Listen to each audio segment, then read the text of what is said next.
What's up everyone, and today I'm doing a deck profile on my Goukis. Now this is a deck I actually already had in the works, but the previous build had to be changed because Isolde got banned. I'm like, sweet, I found this really cool strategy with Goukis and using Isolde and stuff like that. Then it gets banned, and I'm like, okay, I have to scrap that video. So Goukis can still do a lot. So without further ado, let's get right into it. Now, all the Gouki's monsters have an effect that when they are sent from the field to the graveyard to add a Gouki card. So every monster is essentially a searcher in a way, which is really good, and which is why when it came out, it was like one of the best decks.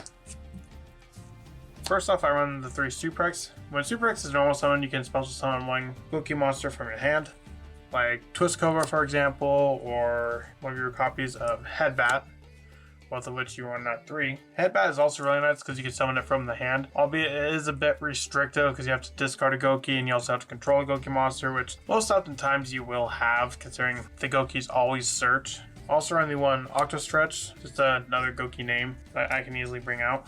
Also run 3 copies of Sakitama, which is good for link climbing, considering sometimes you don't always have like the most ideal hand. Sakitama can be like that bridge to get you into the cards you want. Like I remember during my practice hands, I had a Suprex and a couple other cards on the field. Like I think it was like Suprex and Headbat, as well as Sakitama. I used the Sakitama to go into a Link 2 to go into the Power Load Ogre. Also run the 1-0 Day because we do run the Virus cards. The Virus Swordsman specifically. Also run 1 Silent Boots. I also run a small Phantom Knights engine. Also run 2 Cashier Fenrir.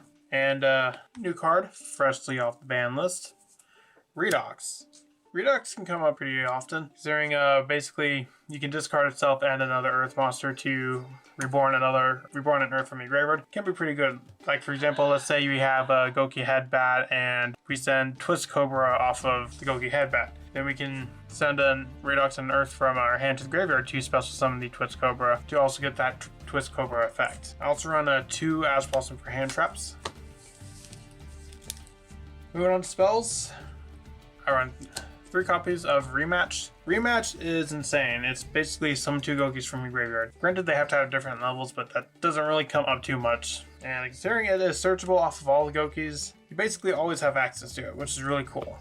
Also run 3 copies of Prosperity, good for searching. Also run the 3 World Legacy Succession, as well as the 1 Monster Reborn to really help with link climbing. Of course, you gotta have the Rhoda to warrior deck. And 1 for 1 for the Octo Stretch. And you also don't want to get hand trapped. Now, since we often add a lot from the Gouki monsters, also run 3 copies of the Forbidden Droplets. Because we're most often going to have a card to discard for the droplet effect. Moving on to the traps, 3 Infinite Impermanence, and the 2 Fogblade. I run the Fogblade engine because it comes up in tandem with the Virus Swordsman. Because basically, so for example, let's say we get the Virus Swordsman, the field will have be able to make an additional rank 3, which I can then use that to go into the Rusty Bardiche to get the 2 Fogblade. So most oftentimes you'll have a board of 2 Fogblade and the Power Load Ogre and maybe an Imperm or Fenrir or an Ash in the hand. Basically, we have a lot of negations to get out. Granted, if we still have it sold, that would have been much more efficient into getting into, and we'd also be able to have more negates. But unfortunately, we don't have that, so. Moving on to the extra deck. First off, the 1 Power Load Ogre. This is your boss monster. Power Load Ogre is basically unaffected by everything and it gains 200 attack for the link rating of other monsters. So let's say we have this plus Rusty Bardiche. It's gaining 600 because Rusty has a link rating of 3. Also run the 1 Heal and the 1 Jet. Basically just link 2s that I can get into the easiest and that the zones are the best. Outside of these 3, we don't really play any of the other Goukis just because they're not really all that great. Thunder comes up sometimes but very rarely. And the fact that the one downside with most of the Goukis is that they require Gouki monsters to get into, which can be a bit of a downside when we're trying to like link climb and use other things to climb up into that. But the Power Load Ogre does not have the restriction, it just requires warriors, which is why we run the Ferocious Flame Swordsman.